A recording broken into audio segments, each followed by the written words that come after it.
오늘 주제 말씀 함께 돌아가겠습니다. 시작.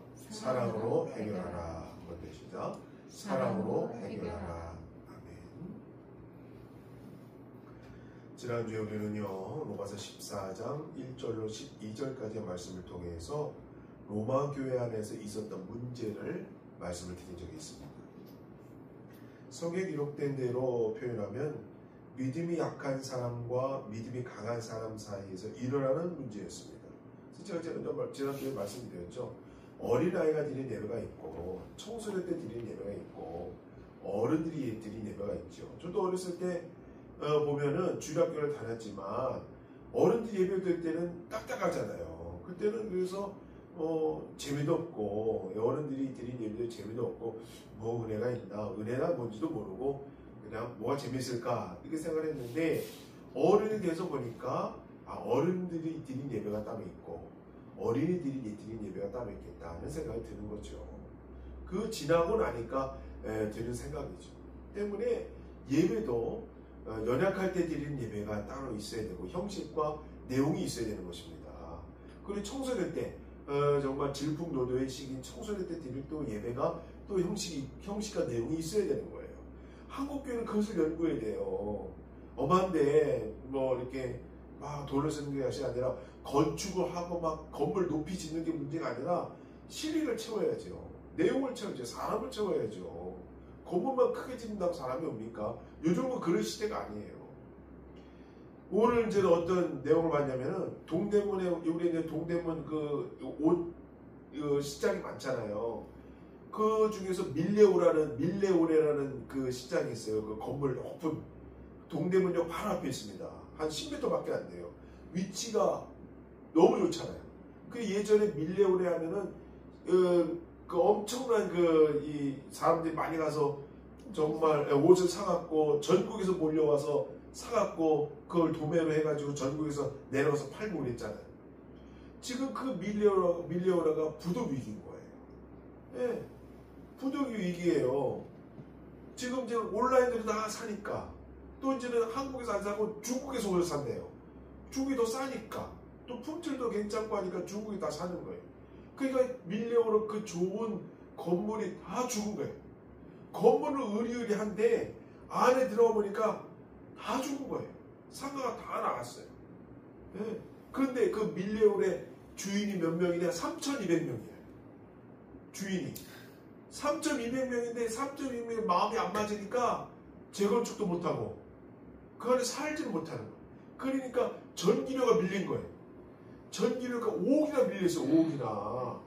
그래서 한전에서 이제는 며칠까지 이제는 전기를 안 내면은 전기를 끊겠다. 그 건물의 통째가 전기 끊어지는 건물을 누가 들어갑니까? 엘리베이터도 안 되고 뭐 전기 불도 안 들어오는데 누가 들어가요? 그 과거의 명성이 높았던 그 밀레오레가 지금 거의 망할 수밖에 없는 그런 위치가 된 거예요. 교회도 똑같은 거예요. 건물만 높게 좀 뭐합니까? 사람이 들어가질 않는데 사람이 찾아주는 교회가 무슨 의미가 있냐 말이에요. 그러니까 한국교회는 어마한데 돈 쓰지 말고 어마한데 건물 건축하는데 혈안이 돼 있지 말고 어디 뭐 교회 그 관련된 그 장지나 사지 말고 그런데 돈을 썼잖아요. 어마한데 그런 시대가 아니라는 거예요. 지금은 사람이 들어오는 교회, 사람이 오게끔 하는 교회. 지금 젊은 MZ라고 그러잖아요. 그 MZ 세대들이 교회를 찾아오는 교회를 만들어야지. 어마한데 비용을 지출하고 하니 누가 교회를 들어오겠냔 말이에요. 과거에 미래에 한국교회가 밀레오레처럼 되지 말라는 이유가 어디 있어요? 예, 제가 볼 때 불보듯 뻔한 거예요. 시대에 외면당하는 교회는 건물만 남아있는 교회예요. 지금은요, 한국교회는 지금 교회는요 유지도 못합니다. 이렇게 하다가 전기세도 못 내는 교회가 될 수도 있어요. 네. 그렇게 됩니다. 그래서 연구를 많이 해야 돼요. MZ들이 젊은 친구들이 찾아올 수 있는 교회를 만들어내야 돼요. 교회가 점점 늙어지면 그 사람들 다 돌아가시면 다 천국 가면 누가 자리를 채우냔 말이에요. 네? 그 자리를 그 넓은 교회를 어떻게 채우냔 말이에요. 제가 서울에 있을 때도 백왕교회라고 있었어요. 백왕교, 우리 강서 지방에 백왕교회가 있었어요. 이 목사님이 개척을 해가지고 강서구 저 화곡동 산꼭대기에 그 개척을 해가지고 잘 성장을 했어요. 70년대에 성장을 해가지고 강서 대로로 내려왔어요. 건축을 해서 크게 지어서 왔어요. 그런데 건물은 큰데 당시에 한 달에 이자만 4,500만 원이에요. 이자만. 근데 그때만 해도 이제 이 목사님이 건축을 해놓고 연세가 되시니까 은퇴를 하셨어요. 그 후임 목사님한테 물려주고 가셨어요. 그런데 그 후임 목사님이 월 4,500만 원을 내기가 힘든 거죠. 제가 그 10년 전에 내려올 때도 그런 현상이 있었다니까요. 그 4,500만 원 못 내니까 어떻게 돼? 점점 목사님 월급이 깎이네요. 그다음부터는. 네. 그리고 성도들이 눈치챈 거죠. 아, 우리 교회가 빚에 허덕이 있구나. 눈치채니까 성도들이 하나둘씩 중직들이 도망가 버려요. 장로님이 도망가요. 권사님이 도망가요. 집사님들이 도망가요. 예전에는 다 자기들이 그걸 채웠었는데 성도들이 없고 하니까 이 중직들이 헌금으로 채워야 되거든요. 그러니까 눈치를 채인 성도들이 다 도망가 버리는 거예요. 그걸 보고 제가 내려왔어요. 그러니까 어떻게 돼? 목사님이 자기 월급에서 어느 정도 까가지고 거기에 넣는 거예요. 이자를.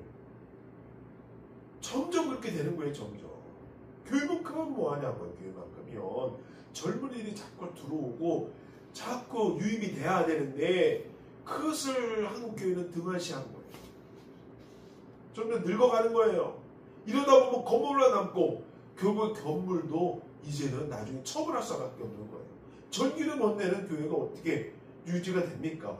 성도들이 없는 교회가 어떻게 유지가 됩니까? 그래 된다니까요. 그래서 교회는 연구해야 되는 거예요. 공부해야 되는 거예요. 이 어떻게 젊은이들은 어떻게 받아들일까? 나 한국교회를 그래서 등한시했어요. 어린아이 드리는 예배, 청년들이 기뻐 드리는 예배, 청소년들이 기뻐 드리는 예배, 장년들이 기뻐 드리는 예배를 한국교회를 연구했어야 돼요.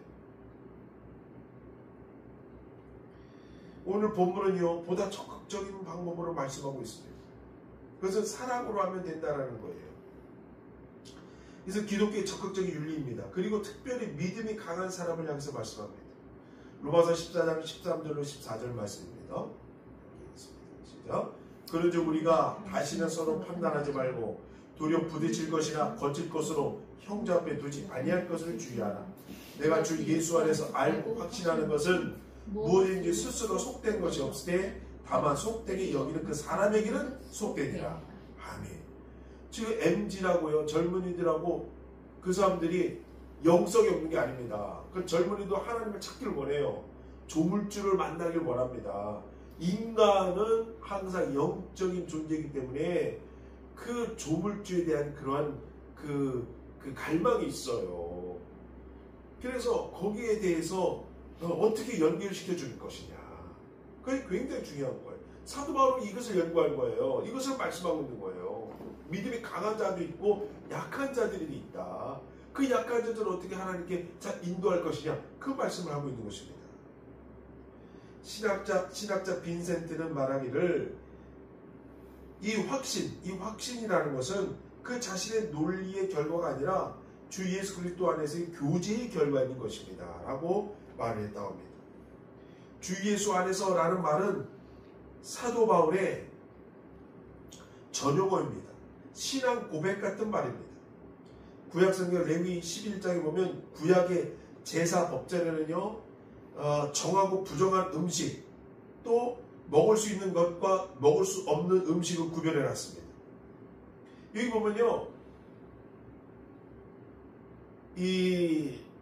지금도 유대인들도 이렇게 말을 하고 있어요. 그리고 이슬람도 구분하죠. 그래서 이슬람은 할랄이라고 다른 음식이 정해져 있습니다. 그래서 그들을 보면은 먹을 수 있는 음식은 소는 먹을 수 있어요. 이제 이 굽이 갈라진 발을 보고 지금 유대인이나 이슬람은 그걸 먹는 거 먹자는 걸 구분하거든요. 그래서 소를 먹을 수 있고, 그다음에 양을 먹을 수 있고, 그다음에 염소를 먹어주셨어요. 예전에는 닭을 못 먹었어요. 근데 지금은 이슬람은 먹습니다. 닭은. 그 돼지는 안 먹죠, 지금도. 그 돼지는 안 먹습니다. 부정한 음식이라고 해서 안 먹어요. 그래서 유대인들이나 이 이슬람 사람들은 먹을 수 있는 음식과 먹을 수 없는 음식이 나눠요. 근데 사도 바울이 이걸 말하는 거예요. 그것이 중요한 것이 아니다. 먹을 수 있는 것과 부정한 음식과 정한 음식, 그게 중요한 것이 아니다 라고 말을 하는 거예요. 골로새 2장 16절로 17절 말씀입니다. 시작. 그러므로 먹고 마시는 것과 절기나 월상이나 안식일을 인하여 누구든지 너희를 편론하지 못하게 하라. 이것들은 장래 일의 그림자이나 몸은 그리스도의 것이니라. 아멘. 너희가 예전에는 구약시대 때는 먹는 것과 먹지 않는 걸 나눴다. 그러나 예수님께서 오셔서 이 모든 것을 하나님의 은혜로 구원의 역사를 이루셨어요. 그러므로 먹는 거 먹지 못하는 것이 중요한 것이 아닌 거예요. 그러면 단지 그림자에 불과한 거예요. 그럼 우리 안에 믿음이 들어왔으니 예수 믿고 구원받는 것이 중요하지. 우리가 돼지를 먹어야 되냐 먹지 않냐 이것이 중요한 것이 아니라는 거예요. 예수 그리스도 안에서 믿음으로 구원받은 사람에게는 이런 구별은 철폐되었기 때문에 속된 것은 있을 수가 없다라는 것입니다. 속되게 여기는 그 사람에게는 속되니라. 그 사람이 문제인 거예요. 속되게 여기는 사람, 그 사람이 문제인 거예요. 아직도 구약적인 관념에 사로잡힌 사람을 말합니다. 음식 그 자체가 속된 것이 아니라 그 사람의 마음에서 주관적으로 속되게 만드는 것이 문제인 거예요. 그러므로 로마서 14장 15절 말씀입니다. 여기 있습니다. 시작. 만일 음식으로 말미암아 내 형제가 근심하게 되면 이는 내가 사랑으로 행하지 아니함이라. 그리스도께서 대신하여 죽으신 형제를 내 음식으로 망하게 하지 말라. 여러분 여기서 이렇게 중요한 겁니다. 자, 믿음이 연약한 사람이 믿음이 강한 사람은 먹을 수 있어요? 돼지고기 먹을 수 있죠. 근데 믿음이 연약한 사람 볼 때 돼지고기 먹으면 안 돼요. 그러면 믿음이 강한 사람이 연약한 사람을 위해서 돼지고기를 안 먹는 거예요. 이것이 사랑이라는 거예요. 사도 바울은. 예. 믿음이 강한 사람은 연약한 사람을 위해서 돼지고기를 나는 포기하겠다. 먹지 않겠다.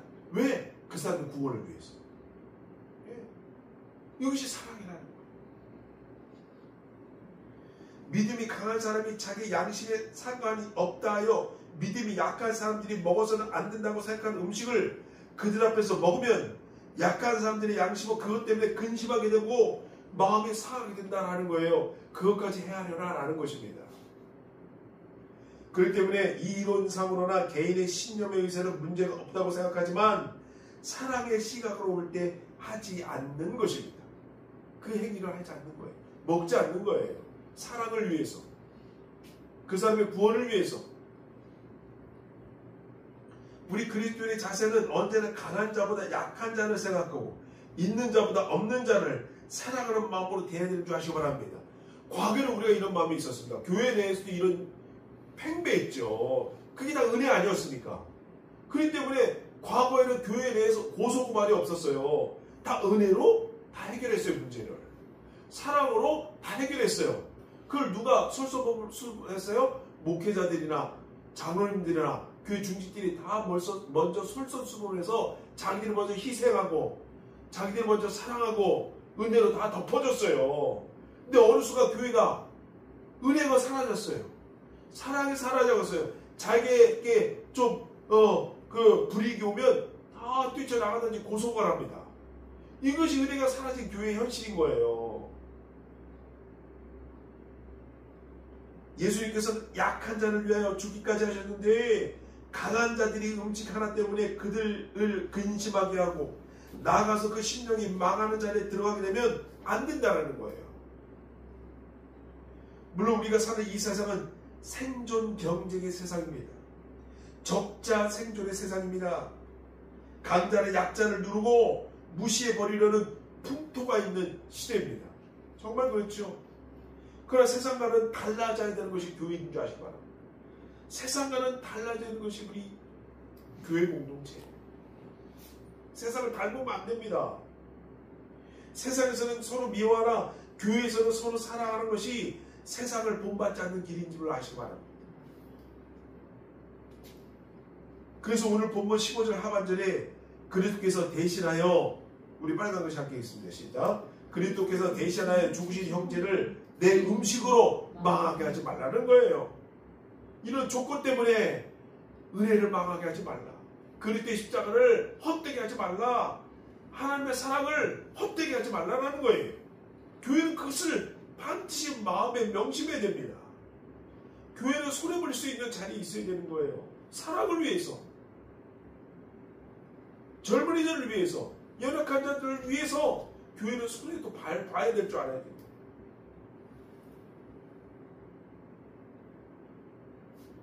바울의 마음은 이런 사소한 일로 이래서 문제가 복잡해진 데에서 하나님의 나라는 먹는 것과 마시는 것이 아니라 라고 말씀하고 있는 것입니다.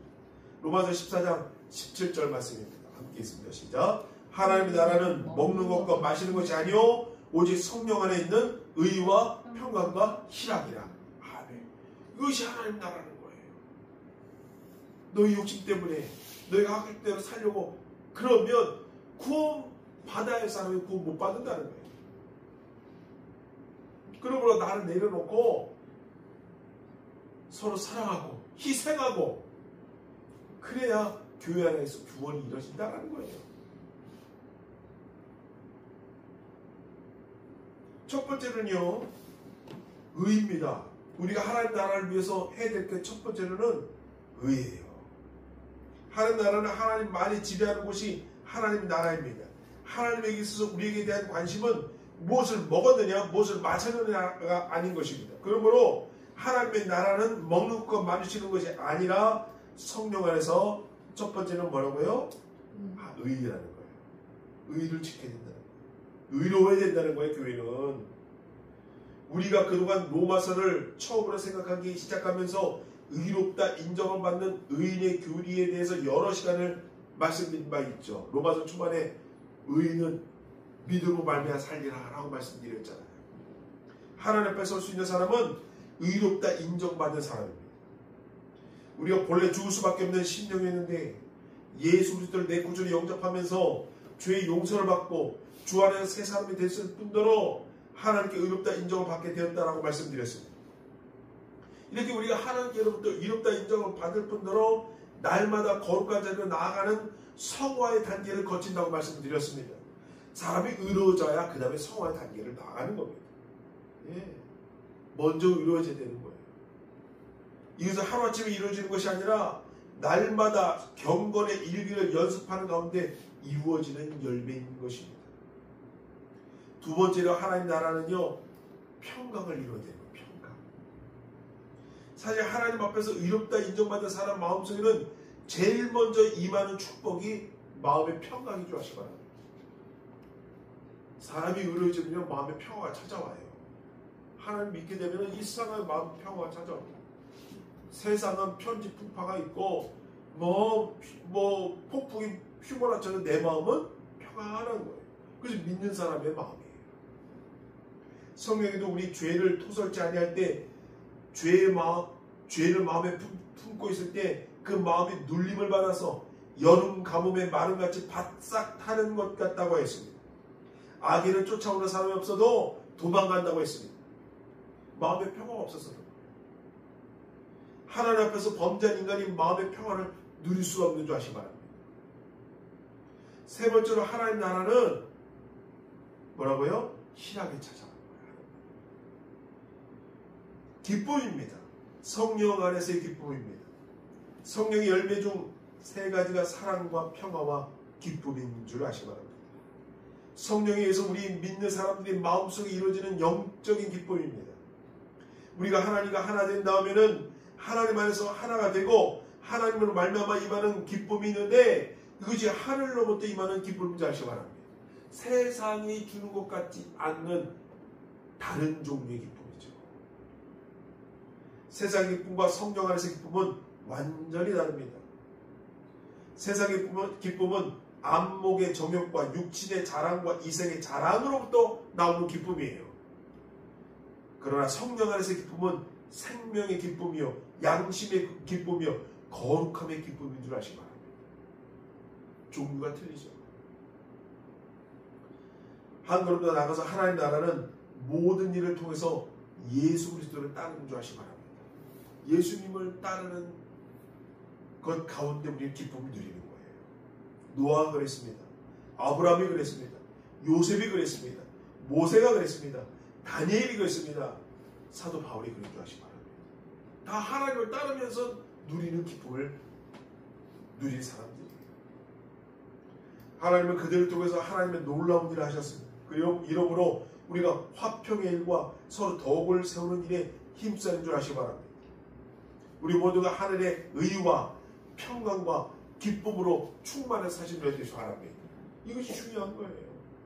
이것을 위해서 나머지는 다 우리가 양보할 줄 알아야 돼요. 내가 돼지고도 먹고 싶다 안 먹는 거예요. 그들을 위해서, 그들의 양심을 위해서 내가 행하지 않는 거예요.